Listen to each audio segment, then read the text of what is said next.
If you've never had the pleasure of playing Bayonetta, what the fuck are you waiting for? Play it now! Bayonetta is a story about a horny prostitute librarian in a skin-tight, stripper-like outfit who goes around making sexy poses at the camera in a variety of physically impossible positions and sucking on a large selection of lollipops that she places in her mouth at very inopportune moments, in a manner that is totally not supposed to be suggestive of anything.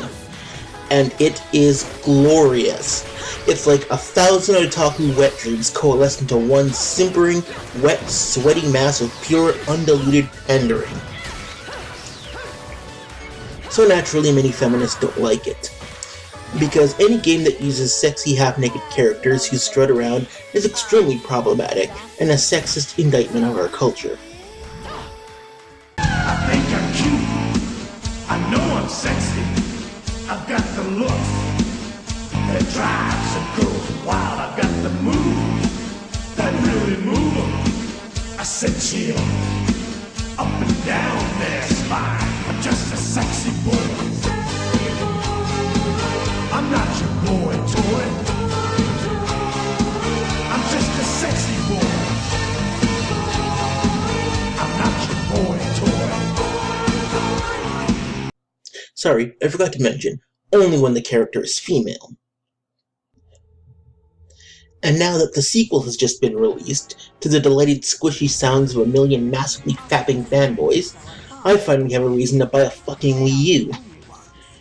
Many of the major game sites have already done their reviews, with most of them giving glowing praise and perfect or near perfect top scores, with the exception of Polygon, who gave a comparatively lower score because of the series', well...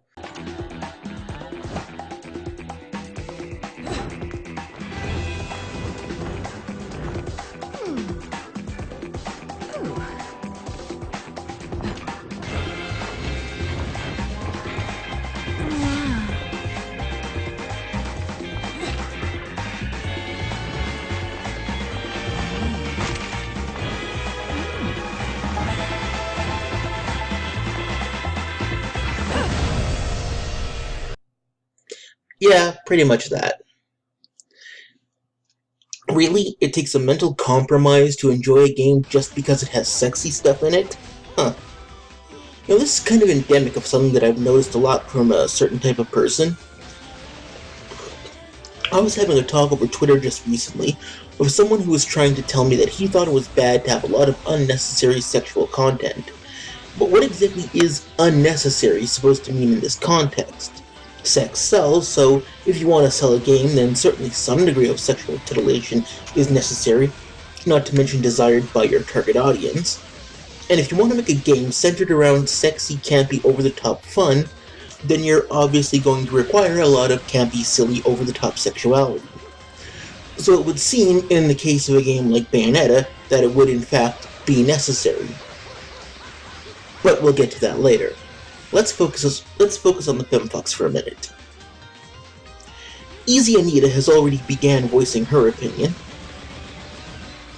Everything? So the health bar, the guns, the giant two-headed dragon angels, all of those things exist simply to cater to male sexual pleasure? I think Queen Easy here has a very, very different idea of male sexuality than the rest of human civilization. Personally, I've never looked at a spinning wheel of fire with eyes, or a giant deformed naked guy thing with a giant axe and sniggered, boner, under my breath. Maybe Anita has, but that says more about the people that she hangs out with than actual real males. And while we're on that subject, why only straight male gamers? What about lesbian gamers, bisexual gamers, or women who just like to see us strong, sexy, and confident women run around kicking ass? You know, as though she were empowered or anything. For an ideology that's all-inclusive, feminists seem to be strangely narrowly focused on one particular brand of sexuality and gender, almost as though they have it in for men. But we'll come back to that too. Oh, also, while we're on this subject, what exactly is sexist about Bayonetta? The fact that she walks around being slutty 24/7? Because that isn't sexist, unless you're using some different version of the English language that I'm previously unfamiliar with.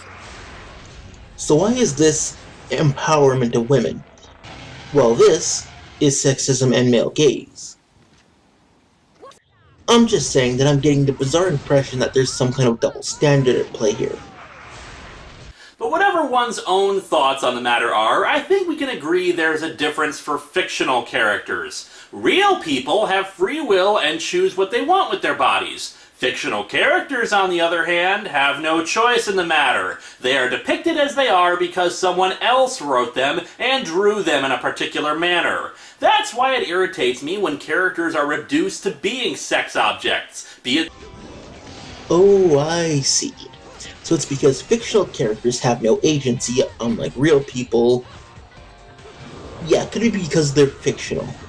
So basically, these people are getting offended on behalf of fictional characters. Fuck me.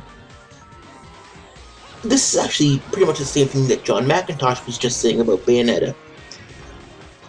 And he would certainly know about women having no agency, since Anita is basically the puppet that dances on his strings.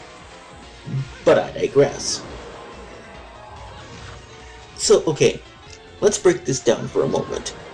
Fictional characters have no agency of their own. True enough, I'll admit that. After all, they're fictional. Because of this, it is a bad thing when they are used mainly as sex objects, since they have no ability to choose to be sex objects or to choose not to be sex objects, which is bad because... reasons. Seriously, what the fuck? This same logic applies to any character in any fucking situation, no matter what you're controlling them and doing things to them against their will, because they have no will. They are, in other words, objects to be used because they're fucking objects. Granted, humans are objects too, but you know what I mean. You see these cops I'm blowing the fuck out of? They didn't choose to be used as objects of violence. Is this wrong? Because there are a lot of males who get used this way. They exist and have no characterization beyond being objects of and for gratuitous violence.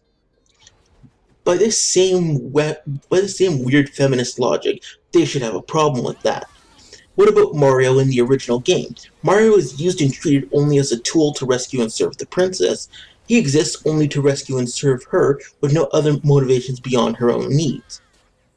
Either that or he could be viewed as an emotions tool used by the player as part of their own saving the girl fantasy or power fantasy. But you see what I mean? Every character is just used by the player to do whatever they want.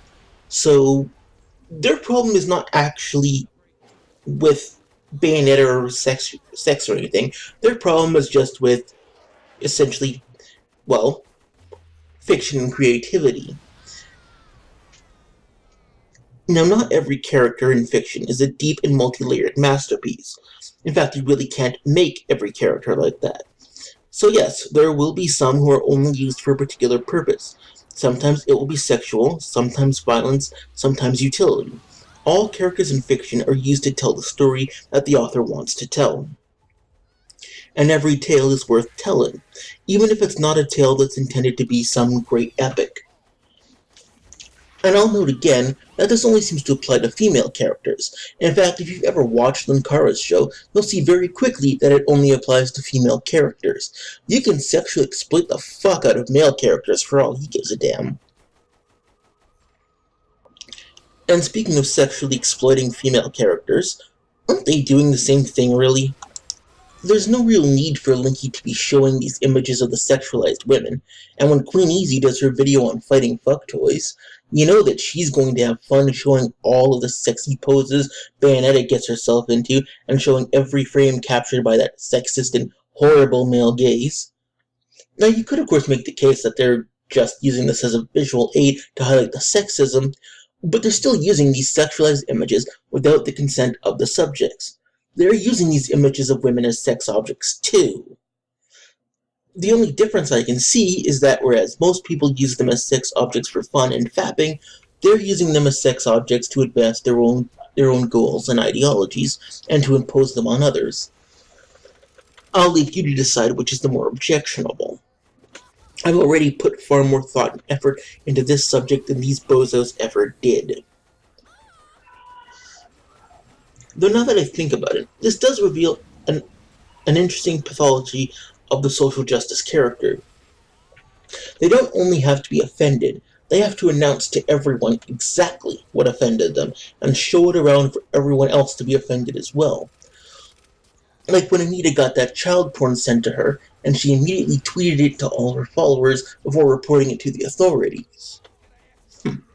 I might do a video on that at some point in the future. The point that I'm getting to in the midst of this rambling of mine is this. Despite the constant claims of being inclusionary, this isn't actually about inclusion with people like these. It's about exclusion, specifically about the exclusion of male sexuality. As Queen Easy said herself, it's about the male gaze being sexualized for male pleasure, because that's the bad thing here. She doesn't like how men express their sexuality and how they enjoy women's sexuality, and it bothers her. And what bothers her must bother other women, which means it must by necessity be harmful to women and therefore society. I think I'm cute.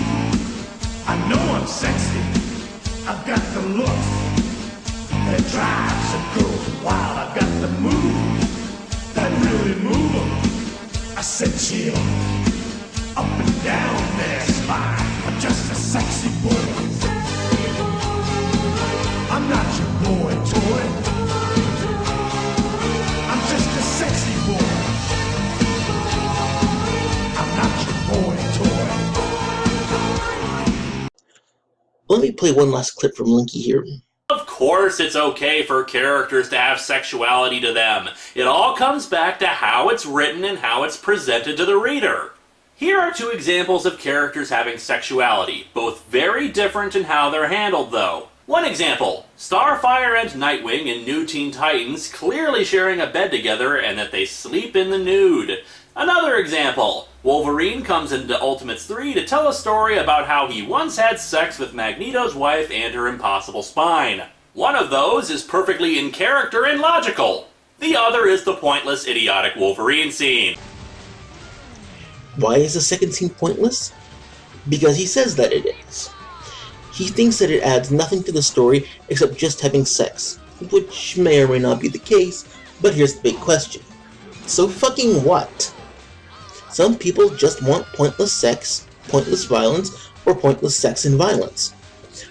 I like to play RPGs because I like a complicated and involved storyline with complex characters more than anything else, but sometimes I just want to bust a cap on a few motherfuckers. So I pop in something different. Sometimes I just want to see fucking, or I just want to look at a hot girl while I blow shit up. And therein lies the point of the Wolverine scene. The author wanted to add in some titties, or maybe he did have some story reason and it just wasn't noticed by Linkara, or he messed up and didn't convey it. Well, it happens. But sometimes people read things into works that the author did not intend, but, well, most likely the titties were the point. And so fucking what? Their arguments on this matter carry the presumption that sex and sexuality need to have a point, or rather a point that they approve of. As Linky said, he has no problem with sex scenes, as long as they fit what he sees as sex scenes that have a point or match up with his idea of characterization. In other words, it's okay when they do it, or when it's things that they like. It's the quintessence of prudery and self-righteousness. You don't have to like the titties, but just because you don't like them doesn't make them evil or bad or pointless. Unless people like Linkara, Queen Easy, John McIntosh, etc. can come up with some rational reason why just having sexuality is bad, then who cares? No one forces these dipshits to like the media in question.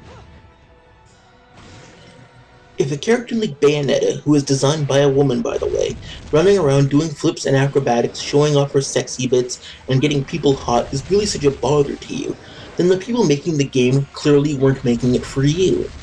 It's okay that you assholes don't like it. We won't hold it against you. But you then try to dictate why it's not okay for anyone else to like it too, and that is something that is not going to fly. There is nothing wrong with just having fun with sexuality, and the fact that this only applies to male sexuality speaks volumes of just how inclusive and for equality you really are. So I think I speak for most gamers and comic book readers everywhere when I politely tell you to fuck off. I'm done with these people for today. Have a good evening, guys, and remember, play the game.